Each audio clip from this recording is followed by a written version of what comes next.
is going on, Secondhand Talent family? It's your boy Steiner here again with another episode of Secondhand Talent with the wonderful Erica Holthus. Erica, thank you so much for being on the show. Yeah, thanks for having me. It's great to be here. Thanks for doing what you do. You know, thank you so much for taking the time out of your day to be here. I know you are absolutely extremely busy. And folks, if you're listening and not watching on YouTube, I have a little something to say here about Erica that I'm gonna absolutely ignore, and we're gonna get right to the conversation because Erica does so much incredibly cool work that we just got to get right into it. But first and foremost, Erica, our starter question. The first time I reached out and said, "Hey," or the first time our mutual friend Cherie, who was on earlier this season, go check out her episode. The first time you heard that, "Hey, there's this podcast called Secondhand Talent." What was the first thing you thought of when you heard the phrase secondhand talent? I do remember my first impression was it's like the the band you booked because you couldn't get the band you wanted. It's just like what's Uh, left over or, or what you could afford, maybe. So, the um, be- the entertainment that fits the budget, so to speak. yeah. You know what? What I love about this question, and I think I've said it in every episode this season, is that I've never gotten the same answer twice. And I totally understand that. Like it's like kind of like, well, it's almost like the idea of like when I think I like the tongue-in-cheek joke of it, and I don't know if this has been said on the show before, is that I'm a secondhand comedian. You know, it's not my name that's gonna be on the marquee, do for the full time. But hey, you need 15, 25, 30 minutes, 40 minutes, just like someone you can randomly pull and put up on stage to do like a given amount of time. Like, yeah, like I got you. Like you just say when. Like I would fully consider myself a secondhand comedian. And I think that your answer fully like really encapsulates um what I had, initially at the time of this taping a little over a year and a half ago coming into this project with. But you really do so much. And, you mentioned the bands that, you couldn't get, but you work with all the bands. And before we get into all the work that you do with band and artist management and relations and festival management and operations and all of that wonderful stuff, tell us a little bit about you know, your musical sensibilities, kind of what got you started getting into the live music scene. Um, well, I will have to give credit where credit's due is my husband's a musician. So I was not blessed by the musician gods. Like I didn't wasn't around music or instruments growing up, but I've been with him 17 years and he knew from an early age that music was his passion and that's what he wanted to do for the rest of his life. So from starting off like the very beginning of his career to now is mainly how I got in the scene just by like being there. It's awesome. I mean, I love that. I mean, my wonderful wife, Justine, who does all the secondhand talent social media, she kind of also was brought into the scene by proxy, and I was brought in by proxy myself because I'm not really a musician either. I'm a comedian, but hey, being an MC is part of the live music scene, being a host and all that. That's where I saw how I could fit, even though I couldn't play. And I'm kind of curious first, what kind of music do you listen to? What's your typical what do you put on? um I am all over the board usually. You'll never know what I'm listening to really. I do play a lot or work a lot in the bluegrass roots Americana scene is where you'll see me like working, but then I will moonlight as like a metalhead, like, and people won't even know because the people at the bluegrass shows aren't at those metal shows. And but I also really like rap and hip hop. Like I am all over the board. I love all music, and I think for me it's more like a mood. Like there's not one genre of music that's gonna like hang out with me and help me with whatever mood I'm in. So it's like whatever I'm feeling. So that is an incredibly, I'm the same way. You know, I feel like there's two genres of music, good and bad, right? Or rather, music I like and music I don't like. And it like the genre in the dictionary definition of the term doesn't really matter to me. But for what you do specifically, that's so important to not really have any hedges against any genres because you don't necessarily, besides for your husband's band, of course, you don't necessarily get to pick which genre or which band you're working with at any given point in time. So having that open mindset towards like, hey, yeah, I have the capacity to love any music I think is really important. Mm-hmm.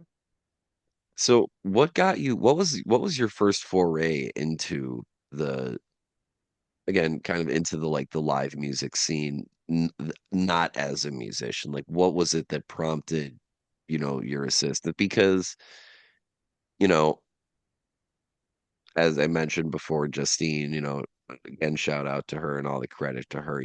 She absolutely, you know, does not need to be as involved with secondhand talent as she is, and I'm incredibly grateful that she is.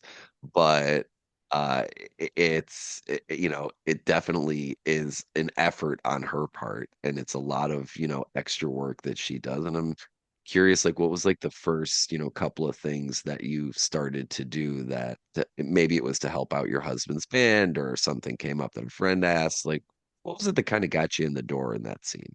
Mm-hmm. Great question.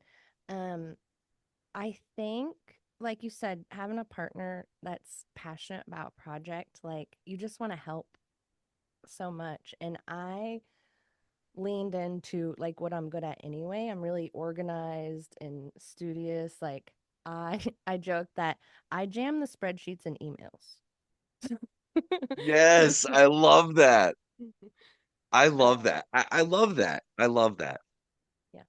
And of course, like selling the merch at the show. I'm always good at that. Oh, way back in the day, I was a Hot Topic store manager. So, so like selling t-shirts, I did that for like 7 years. What you said and my facial expression dated us both at the same time, so it's okay. Yeah. That's So, incredible. yeah, we Hot probably have to topic. start there. Hot Topic was the first place is like, oh, you're you're a boss. Like they promoted me real quick. They like gave me the keys to the store. They're like, you can do this. And folks, kids these days don't understand exactly how important places like Hot Topic were in the late 80s, 90s culture for those of us growing up at that time. We didn't have the internet as widespread, certainly not as complex as we have it today. We were getting our media through analog sources, and to be able to have one place like, oh my God, I can get a Sublime wallet and a Metallica wallet at the same store, like, and they both have a chain on them. Like, it was really cool that, like, yeah, I think it catered like a little bit more. There was Hot Topic, and what was the other one? Started with an S. I can't remember. Spencer's. Spencer's. Justine saves the day again. She just yelled it out from the side. So I remember growing up in our local mall, there was there was a Hot Topic on one side and a Spencer's on the other, directly across from each other. And between those two storefronts, like that was my haven. Like I loved that place. Yeah. So very early on, that's where I got experience selling t-shirts and talking about music and talking with music fans and like people walk in like I new music came out on Yep, Tuesdays. yep, yep. Yeah. And so every Tuesday I'd be like, "Oh my gosh, have you heard the new whatever Lamb of God album or whatever was coming out at that time." So but yeah, in my I guess I was an adult then, but fast forward 10 years, um, that I jumped right into like I volunteered to sell the band merch. That was a very easy transition for me early on. Yeah, Booking shows, routing little, mini tours to local venues, like that kind of stuff, like was just easy for me and it sure. was really fun. Like I realized I could just I remember the day when I was like helping him book like one of his first tours to like Colorado or something. I spent like 12 hours on the computer and looked up and I was like, "Oh, where did the I, time go?" Like I just was in the I've had zone. editing days like that. I know exactly what you're talking about. Yeah. So, Well, having being but something that you mentioned specifically stuck with me as you were talking. Having those conversations about music and about all these different bands to random people. I mean, yes, that is the ultimate, like for some for folks in our generation, like working at a place like Spencer's, working at a place like Hot Topic is the ultimate transition foundation for moving into live music merch or band merch. Now, I am gonna go ahead and take a beat here and say that I would like to understand just a little bit more how the management and tour booking aspect came in intuitively to you. Because I think there, it's one merch is one thing, right? And not to minimize all of the hard work that goes into merch, between pipelining and development and sales and being at the show and uh stock and accounting and receipts and all of that wonderful stuff. Beside like on top of all of, besides for all of that, booking tours and like these are very different skill sets. So I'm very curious to hear like what was your background for those organizational level skill set stuffs? oh, that's a good question. I haven't really thought about like where I got that skill, but it's just like where how my brain works. Like Mm. I'm a problem solver by nature. Like, don't come to me with your problems unless you want a solution. I'll come up with like five, like right off the bat. Like Yo, yeah, wait, sorry, go keep going. Yeah. yeah, I just like booking a tour or like I really love like building itineraries. For me, it's like a puzzle that I get to put together. I don't know, it's fun. It's like fun brain exercise. I love the puzzle metaphor. Huge. I love metaphors. I love puns. I love similes. And um, you know, I specifically have our background is a tapestry from the Fare Thee Well shows in Soldier Field. And I have referred to this show in the past as a tapestry that, continues to go through the weaving process, episode by episode and season by season. And the reason I have this specific tapestry behind me is because even though that was Fare Thee Well, and even though recently we sadly lost at the time of this taping, Phil Lesh, um, the fringes the fringes on this tapestry are there, and there's room for more to be added. Mm. There's always room for it to be built out. And I think it's really phenomenal to be able to identify those parts of yourself and be able to bring them together, for this common purpose. And speaking of thanks, real quick, just want to take a quick beat and say thank you so much to my friend Benny from Tenacious Toys for sponsoring this episode and giving us this lovely desk candy. We're going to be giving out a whole bunch of stuff. Keep an eye peeled for some giveaways like this sweet, sweet, sweet lid I've got on right here. We'll be giving away one of those. We'll be giving away some toys. Thank you so much, Benny. You could check out Tenacious Toys in New York. They've been open for almost 20 years. They make custom toys. Here's their link below, tenacioustoys.com, and you can find their link in the description of this episode. Thanks again, Tenacious Toys. We love you. And now, actually, back to the interview.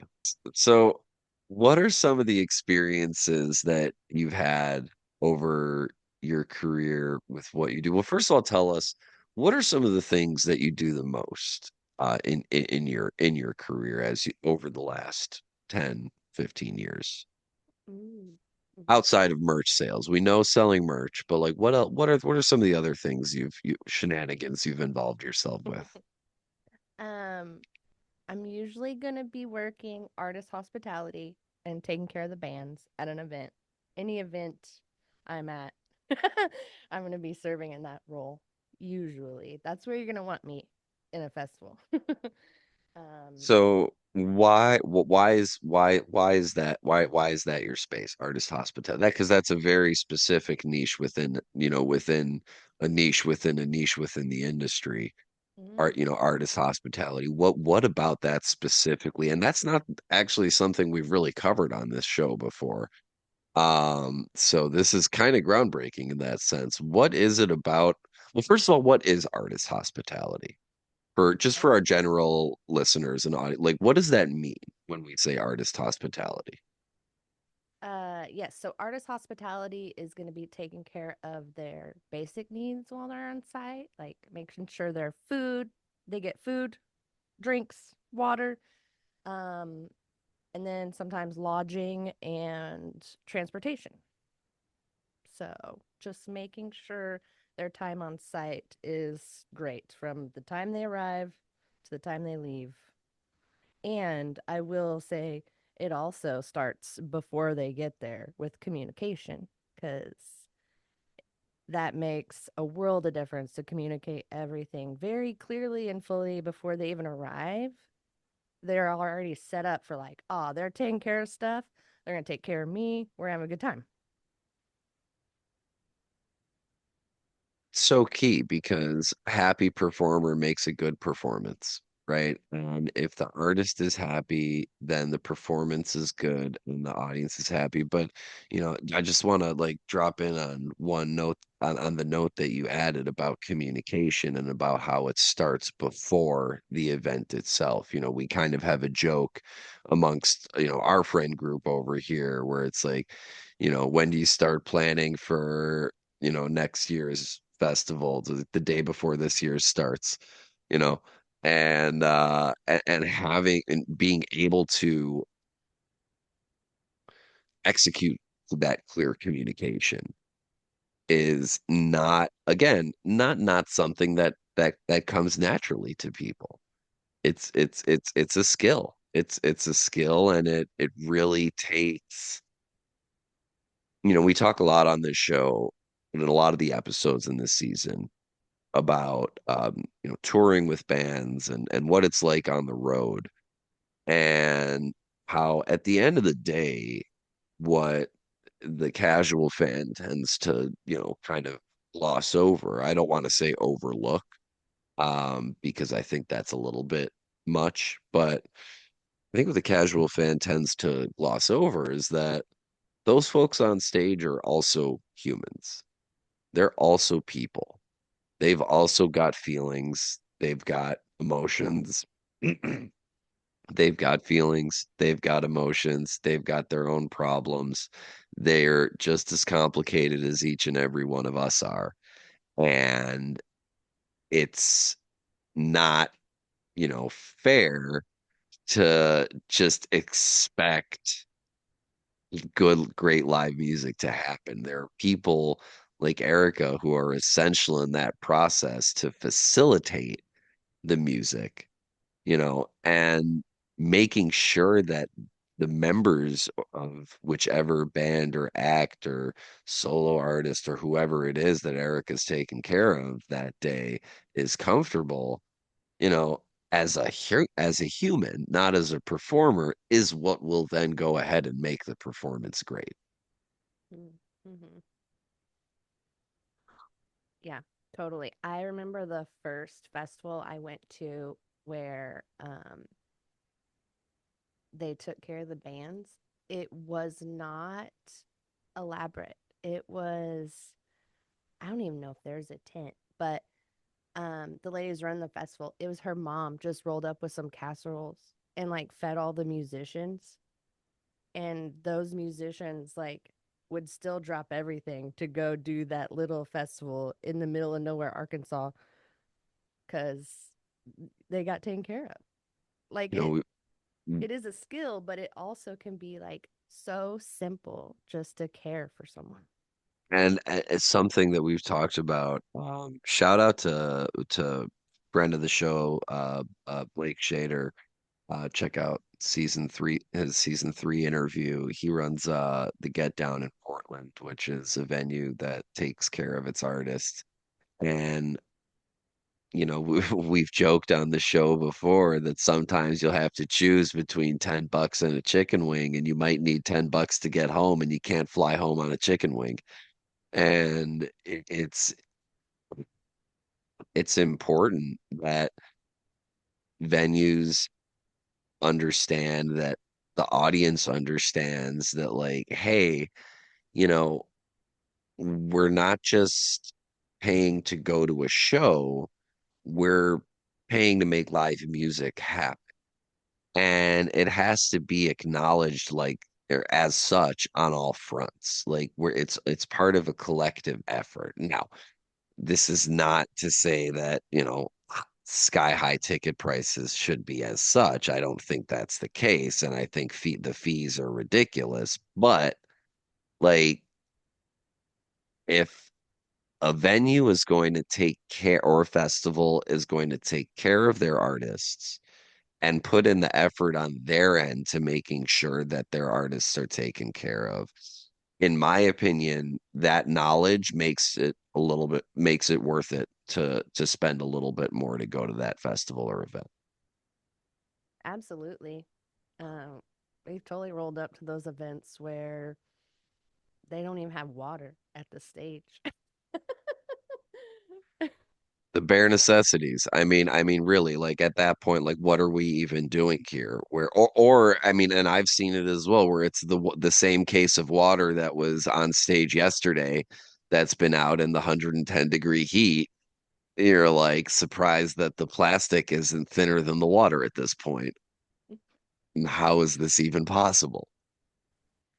So, what were some of the more formative experiences or some of the fun times that you sort of stories, any stories you'd care to share about or that you've had during your artist hospitality experience?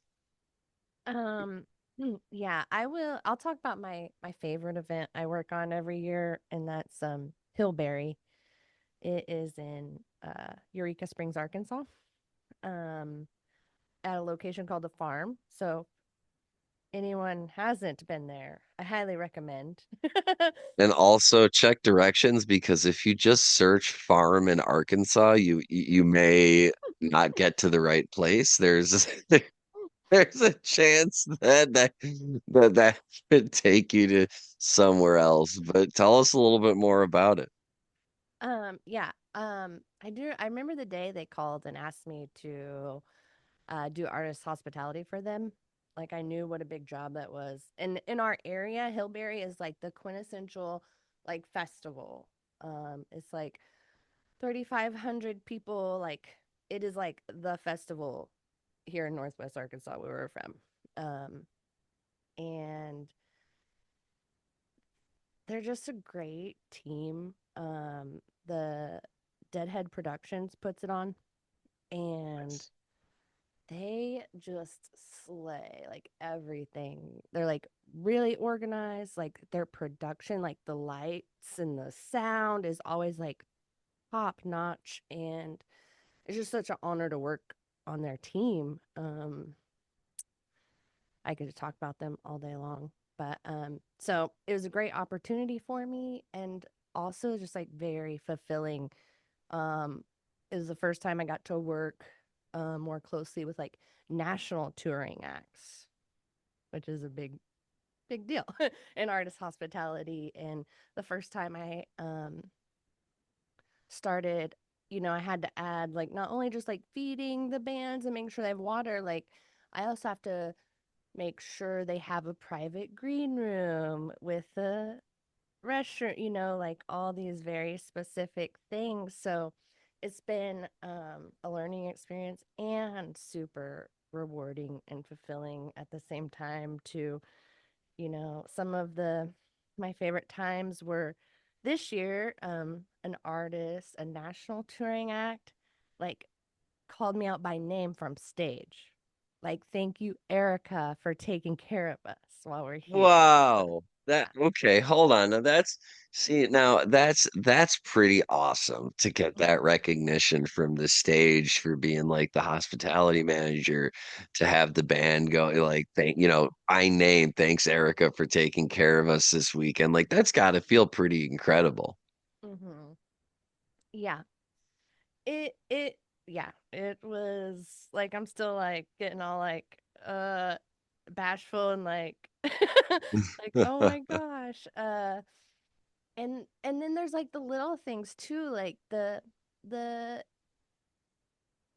guy who had to like fly in um and was having like a really stressful day, and like I like literally tuck him in bed with a cup of chamomile tea. you know like, and my I'm not gonna drop names of like artists, like I try to be very Well, discreet. it's not about, it's not about any particular artist. I think the whole like and correct me if I'm wrong, but kind of like the whole ethos going into it is that we treat every artist the same. No Mm-hmm. matter, how big or how small, we give them all the same attention and energy that we would give to any other band because, you know, that's just the way to do it. Like, I mean, I just like, is that a pretty fair statement to make? Yes, absolutely. And I'm actually like pretty, for it's probably for my benefit, I'm pretty bad at like recognizing a famous artist like right off the bat. Well, So I usually like study the band photos. So I'm like, oh, but it doesn't matter because we treat everyone the same. Like I'm gonna but treat this like award-winning Grammy nominated artist the same as I am our buddy in like the local band. but that's a testament to your work ethic there, is to research each band the same, no matter if they're big or small. Because, like you said, I mean, and it's absolutely true. I mean, there are bands that are massive that I've probably never heard of, and research needs to be done, and that care and the forethought, I think, is what sets people apart when it comes to hospitality management specifically. Mm-hmm. You mentioned earlier in the interview the communication, but also not just the communication prior, but the communication during. Like if you have to be there, like again, in this example that the artist is having a bad day and you had to like be there with them, you know, you being available for that and understanding that and being ready for that assignment, not everybody can just shift like that, from artist to artist and do that. So I think that's a great testament, to your own character and work ethic there. Mm-hmm. So take the compliment. Take it. Thank you. And speaking of this year, or recently rather, you're doing, at the time of this taping, it's a little gosh, man, at the time of this airing, it's going to be a little more well known, but you've been doing this for a really long time. You've been doing hospitality management, taking care of artists, working at festivals, doing all these things for such a long time, but you're branching out. You're starting something new Hmm. and you're starting your own business. And before you tell us all about that, I'm curious to hear what the launch pad, so to speak, was, or what the moment was, or if it was a gradual leading up to things that made you decide, hey, you know what? It's about time I step out and do my own thing. Mm. Um, well, like with a lot of people in the music industry, I also work like a 9 to 5 or worked a 9 to 5 to pay the bills because gig work is unpredictable. And a lot of it, especially when you're starting out, you're doing for free just because you love it. Like so many years of free labor, like learning how to do this. But if you look at it that way, it's not really free. Like it's almost like I apprenticed for a I mean, decade. paying your dues, however you want to phrase it, Hmm. getting the chicken wings. If we want to refer back to that, but in multiple aspects, I can relate to that. I think of the hundreds of open mics that I did before I started doing real gigs. I think of, all the events I worked on before I got hired on to be a production assistant. It's the sweat equity that you put in, you know, believing in yourself Hmm. that gets you to that point, I guess. Yeah. And then probably the last 4 years, I started to make real money doing this, which was rewarding also. Be like, oh, people actually value me for doing this work now. Now they come to me because I'm the one to talk to when they want to put on an event, or I'll get phone calls like, oh, hey, I need a merch coordinator, like I heard you're the person to talk to, or like artist hospitality. Like people are starting to come to me as like the one who knows the things now, so it's great. The pivotal point where I was like, okay, I need to like quit my job and do this was, it's probably about a year, the last year. I think I had 10 events working. This last year is where it really became like, oh, I don't have to come to this office anymore and do this work for someone else to pay my bills. Like I can work for myself and do what I love and pay the bills. Um, and it's hard for me because I'm really not a quitter. So I had to like resign from my job. So it was hard, but what it came down to for me was I'm not going to work towards building anyone else's dreams anymore. I'm going to work on building my dreams. And so, yeah, I'm going to I'm starting my own event planning business. So, excited.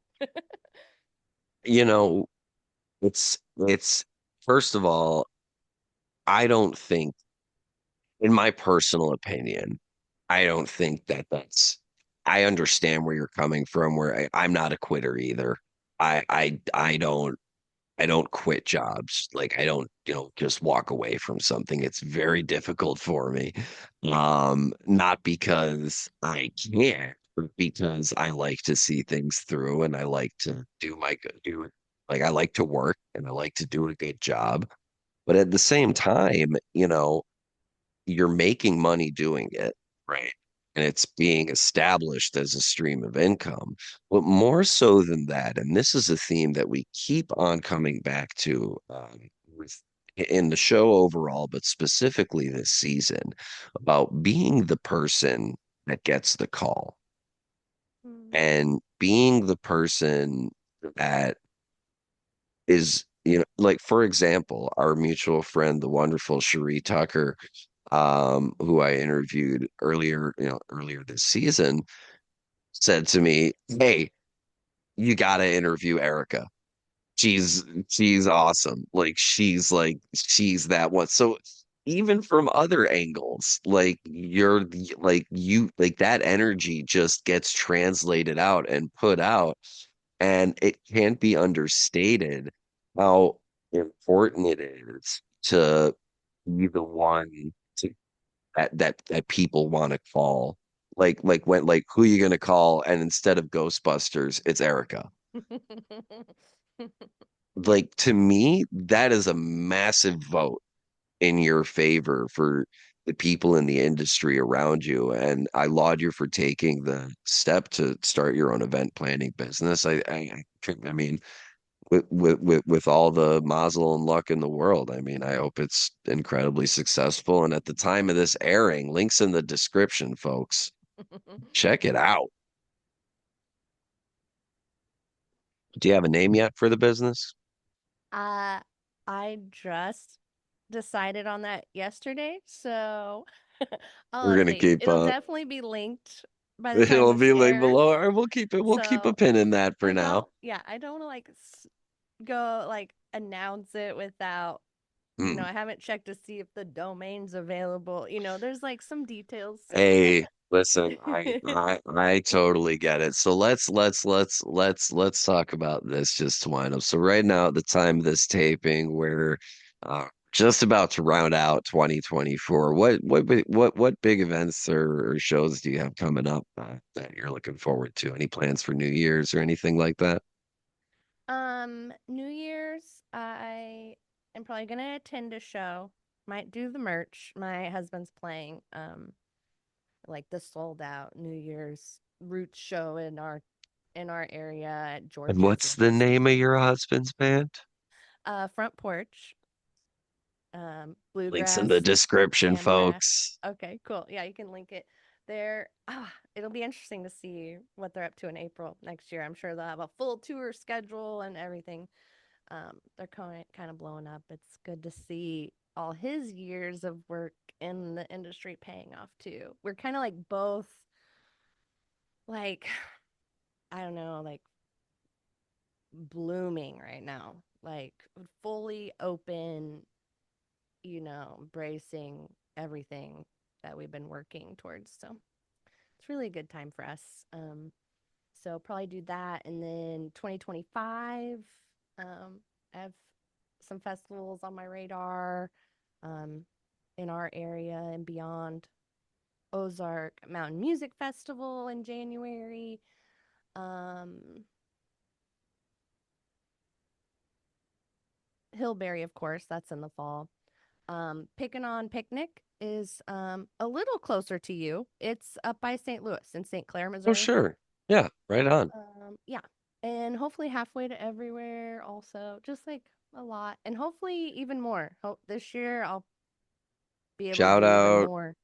shout out to friend of the show, Hank Osterhout, who puts on halfway to everywhere. Really, he was check out episode 8 of this season for Hank's interview. Hmm. Um, And that's in awesome. the middle of Kansas, halfway to everywhere. What's great about that one, I love it because the lineup is so diverse. Like he gets all the genres in there, and I love it. So, So I guess a final note that I would like to leave off on. Right? So first of all, as you were talking, I was thinking about kind of where Justine and I are with secondhand talent. And it really is interesting, you know, as at the time of this taping, we are wrapping up production on season 4 the next few days.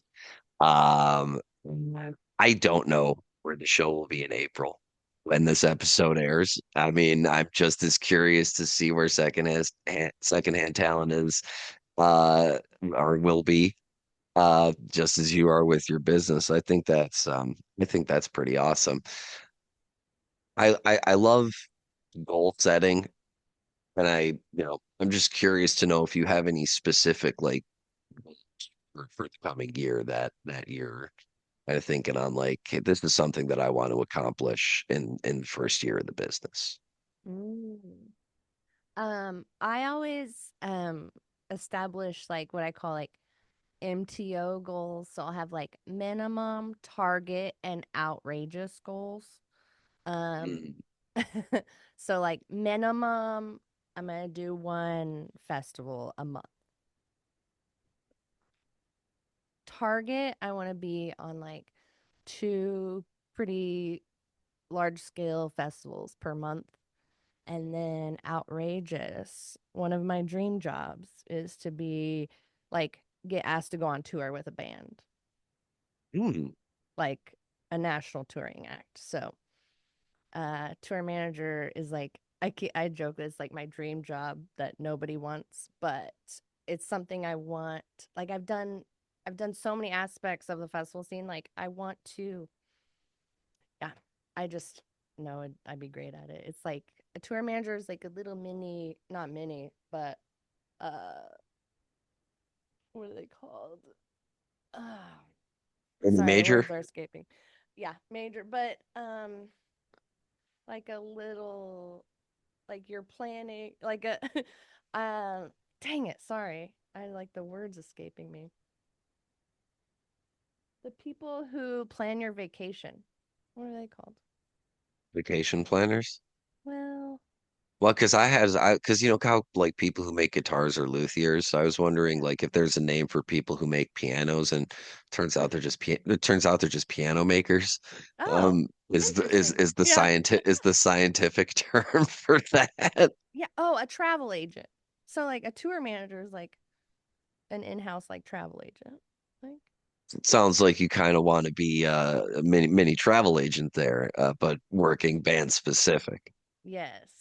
Like it I love being on the road. I love to travel. Like waking up in a new city every day is like a very inspiring creative energy for me. So, it's just one of those things that although I love to be, on the ground and receive them as they come to my festival, I also want to do a stint as tour manager. Well, I think having the different target levels, and I think that those are all attainable goals. And you've put in the groundwork, you've put in the sweat equity, you've put in the years. It's really always just incredible to talk to someone who has put in the effort, who has put in the time, who has put in the dedication, and is now then forging their own path to start their own business venture to pursue their dreams doing what they love. I mean, that is kind of, you know, that is outstanding. I mean, it's great. It's a first-hand thing. That's for sure. It is secondhand talent certified firsthand. That's that's what it is. Any parting thoughts you want to leave us with?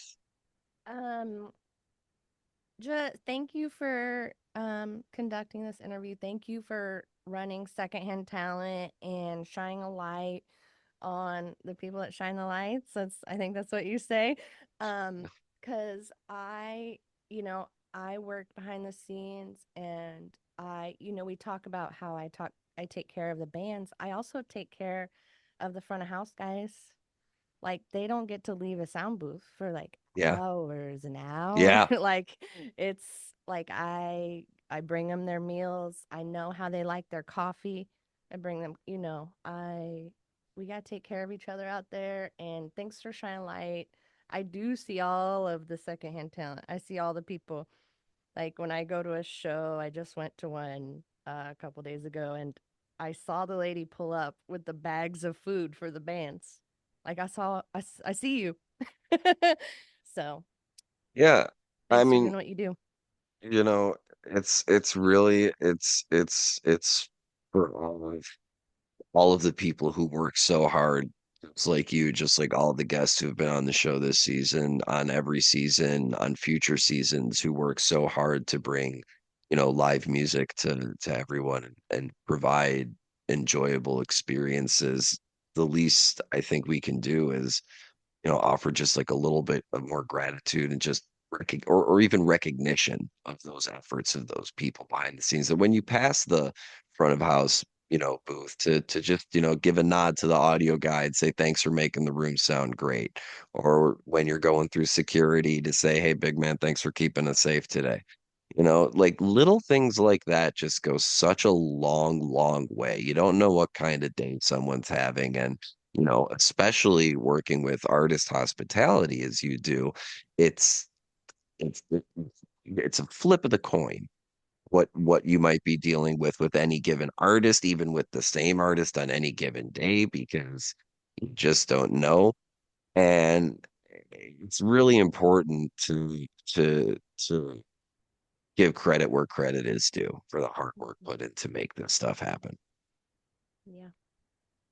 Well, Erica, thank you so much for being on the show. And I really am glad that you were a part of this season, our Midwest contingent, wrapping it up. Join us next week for the season finale with Mark Janowitz, lighting and production designer for My Morning Jacket, Trey Anastasio Band, and formerly Flight of the Concords. Ladies and gentlemen, this has been another episode of Secondhand Talent, and we will see you next Wednesday. Thank you again to Tenacious Toys for sponsoring this episode. We're out. That's the podcast. Yay, we did it. We did it. Yay! Uh, Good job.